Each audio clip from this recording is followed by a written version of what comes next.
Hello everyone, आप सभी का स्वागत है history and heritage academy YouTube channel पर। जैसा कि हम जानते हैं कि 30 मार्च को सीबीएसई बोर्ड का क्लास 12th का पेपर होने जा रहा है।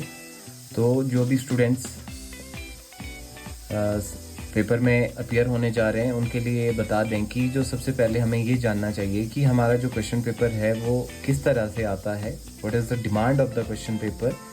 सो लेट्स टॉक अबाउट दी कि जो आपका क्वेश्चन पेपर है it is divided into 5 major section. Section A, MCQs type of questions, जिसमें कि 21 एमसीक्यूज आपसे पूछे जाएंगे, 21 MCQs in section A. And section B is related to the short answer type of questions, जिसमें आपसे 6 questions पूछे जाएंगे, 3 marks each, in total 18. Third one is the section C, long answer type of question.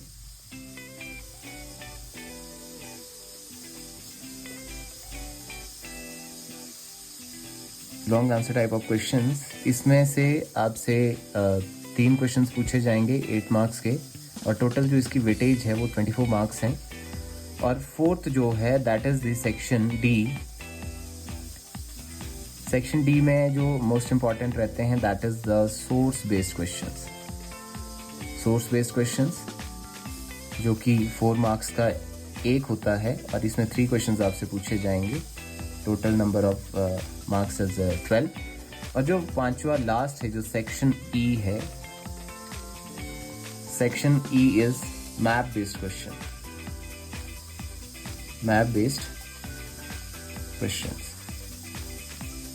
तो इसमें 5 centres आपको label और locate करने को आते हैं। एक नंबर का एक होता है जिसमें जो पूरा जो आपका सेक्शन बन जाता है 5 मार्क्स का।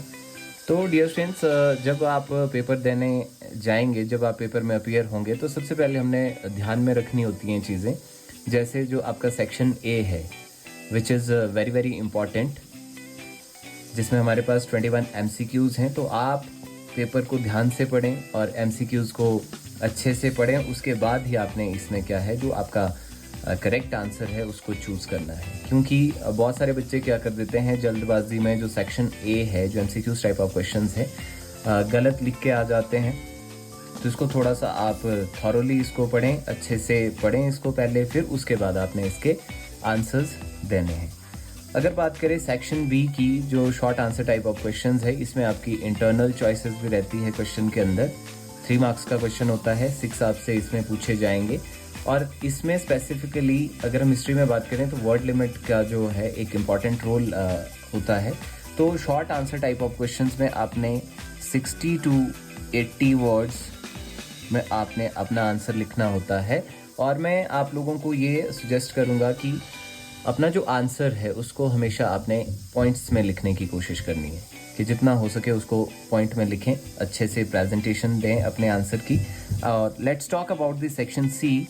सेक्शन सी जो हमारा जो है long answer type of question, इसमें आपसे 3 क्वेश्चंस पूछे जाते हैं, इन टोटल 6 होते हैं, जिसमें आपकी इंटरनल चॉइस है तीनों क्वेश्चंस में, और 24 मार्क्स का ये आपका सेक्शन है।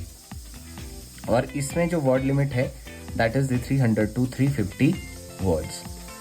Dear friends, for the 8 marks question आपने ध्यान देना है कि आपने जो अपना आंसर है वो हमेशा ही इंट्रोडक्शन से स्टार्ट करना है।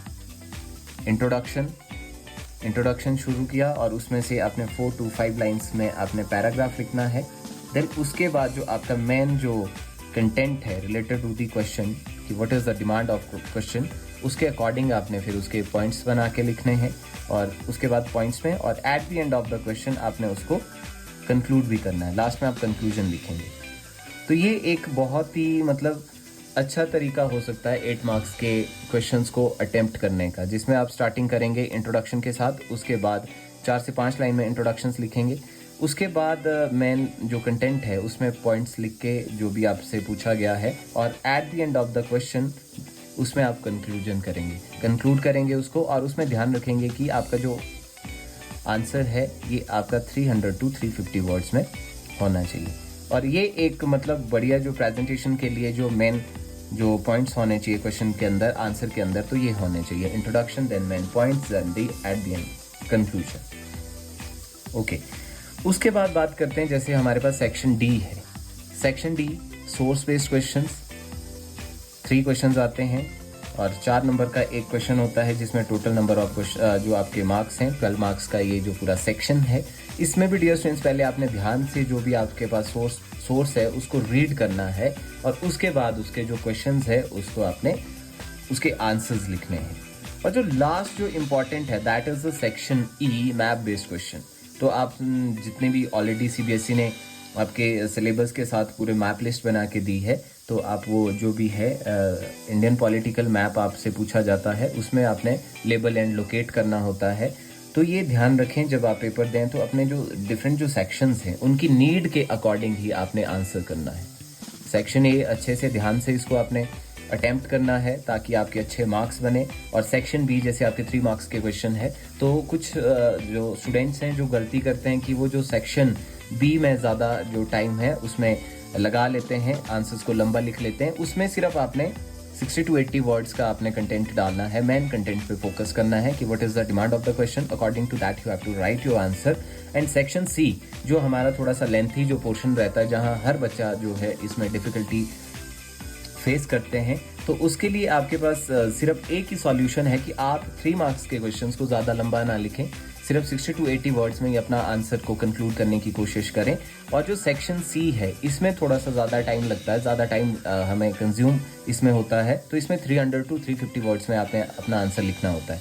और इसमें जो मैंने आपको अभी बताया कि इंट्रोडक्शन 4 से 5 लाइन में, उसके बाद मेन कंटेंट पे आ जाइए, जो आपसे क्वेश्चन पूछा है उसके मेन पॉइंट्स हो गए, और एट द एंड आपने उसको कंक्लूड भी करना है। 4 to 5 लाइन्स में आपने इसका कंक्लूजन भी लिखना है और 300 to 350 वर्ड्स में आपने आंसर देना है। अगर आप इस तरीके से अपना आंसर लिखेंगे तो जो आपकी प्रेजेंटेशन है वो बहुत ज़्यादा एक अट्रैक्टिव बन जाती है। और सेक्शन डी जो है सोर्स बेस्ड क्वेश्चन, उसको भी आप ध्यान से पढ़ें। फिर उसके बाद आपने जो सोर्सेज हैं उसके क्वेश्चंस के आंसर्स आपने करने हैं। और लास्ट में आपका सेक्शन ई है मैप बेस्ड क्वेश्चन, ये भी मोस्ट इंपॉर्टेंट है। तो हर एक मार्क्स आपके लिए क्या है, वैल्यूएबल है, कीमती है।